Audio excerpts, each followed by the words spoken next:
Okay, so using Gruss, this was how I staked the race based on our statistics and our analysis and everything that we've done since the beginning of March.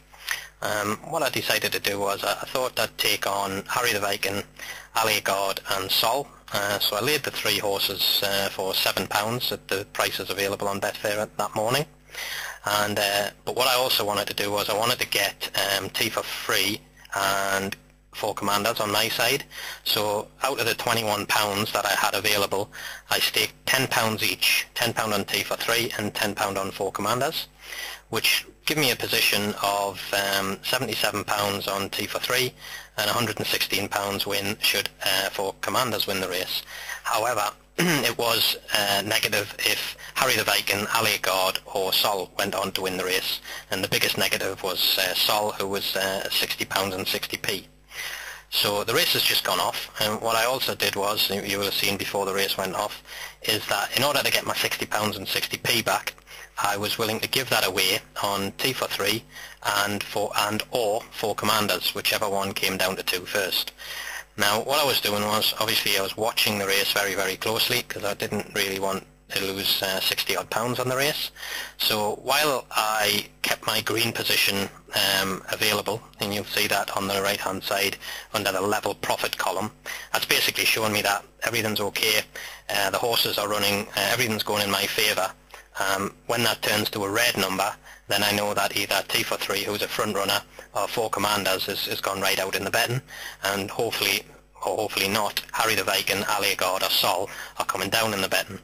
So as long as that was a decent number, I was reasonably happy with the race. I mean, it's a 4-mile race, so there was no great worry and no great urgency to hurry up and take any of this money. The race was going to last an awful long time, about 9 or 10 minutes.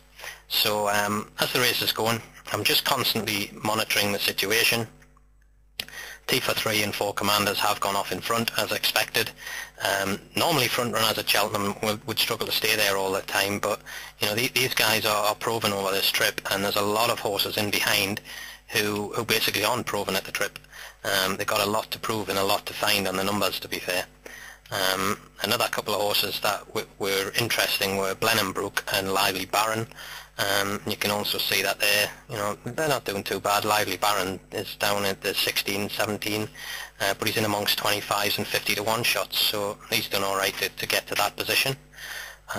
So we're just constantly monitoring the market, making sure that the numbers on the right hand side don't turn red, and as long as they're black, we're in good favour, we're in good position. So we just need to keep monitoring, watching the race, in case anything horrible happens, like Pt2 or 4 Commanders falls or starts to fall out of the back of the telly. We're just it's just watching Sol there. Sol's starting to go out quite dramatically now. It's out to 20. He's not jumping too well, so hopefully he'll continue to go backwards. And but we're about £6 we could take now. Oh, there you go, £7.23. It's not enough. We put a lot of work into this race, and we're still confident that Pt2 and 4 Commanders will stay the distance. So I'm happy to keep that running. I mean, I'd probably be happy to let this go to maybe a -10 red or something like that before I would close my positions, because you know, we've done the hard work, we've done the research, we've done the analysis. I hope you can see that from the initial page that I showed you, as well as the Excel spreadsheet and all the work that we do in the morning of the race, or all the work Guy does on the morning of the race, I should say. So we're just constantly looking at it. Alfie Spinner has now gone to 3rd favourite. The numbers on the left hand side are just showing me the green 1, the orange 2 and the red 3 are just showing me all the time where we are. Oh, there you go. Allagard was struggling a little bit, and he's definitely struggling now because he's on the deck. And so that's one of the big reds out the way. Now you'll see, because of, and also Sol as well has gone. So that's 2 of them gone. The only downside now for us in this race is Harry the Viking, who is travelling very, very well. But because we've done our research, because we've done our analysis, well, I'm not sure, you know, we don't think he's going to stay the 4 miles. So he could actually be a good lay at this point, but you know, we've got enough red on him at the moment. I wouldn't want to be carrying on just laying into him. And at this moment in time, you know, there's £20, there's £22 there. for a £60 liability, which is a good return. It's an excellent return, in fact. It's 30%. Again, I'm not going to take it at the moment. If this was a standard Wednesday afternoon race, I'd probably be looking to take that and move on to the next race, but this is Cheltenham. It's once a year. A lot of work gone into this, and we want to get a decent return out of it.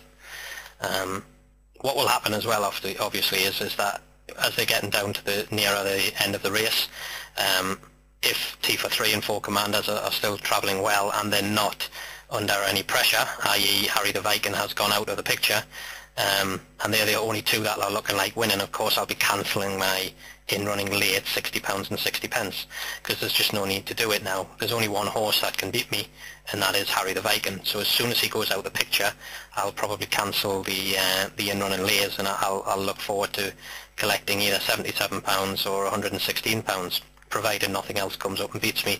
And if it does, well, that's just the research that's let me down, unfortunately. But I'm not going to lose money on the race, that's for sure.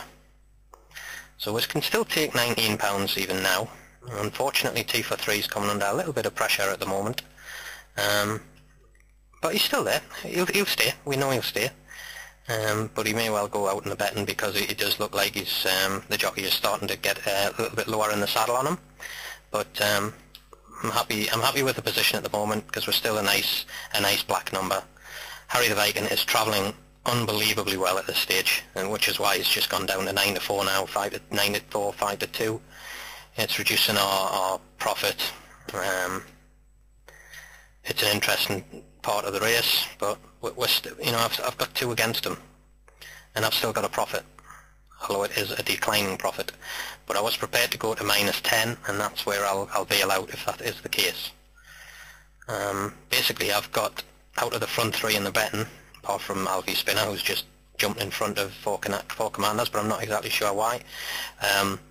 Looking at the pictures, but obviously, as we know, sometimes you're a bit behind the pictures. But out of the front 3 in the betting, I've got 2 real contenders there, and that not only are the 2 contenders, the 2 contenders that I've worked hard to find, and there's a lot of value in keeping with them. And now there you see, basically it's Harry the Viking versus us by the look of it. Universal Soldier, who's another one who wasn't badly in on the profile, is hanging around, as is Alfie Spinner. They're not going to cost us anything, those 2. It's just Harry the Viking, really, and we're just hoping that the research we've done on his stamina is gonna pay dividends. Well, he's starting to struggle a little bit now. Okay, 4 Commanders is travelling sweetly, and now Pt2 is still going as well. It's a great race. The front 3, basically, we've got 2 of the front 3. We could get both matched at evens here. And now Harry the Viking again is back on the bridle. It's still £10 black. I'd like to, there you go, that's it. Now we're happy. Now we've got 4 Commanders matched. And now it doesn't matter now if Pt2 gets matched at 2, which he has done. Happy days. Yeah, the race has worked in our profile. Don't care if Harry the Viking wins now or not, although it would upset the stats. And it's Pt2 who's powering up the hill, and he's going to take the race. And bit of work, bit of effort, but we got there in the end. The idea behind all that was that we had a good idea of the runners in the race. We kind of knew what should stay, what shouldn't stay. We'd done our hard work, we'd done our research and analysis, and fortunately it paid off in the long run.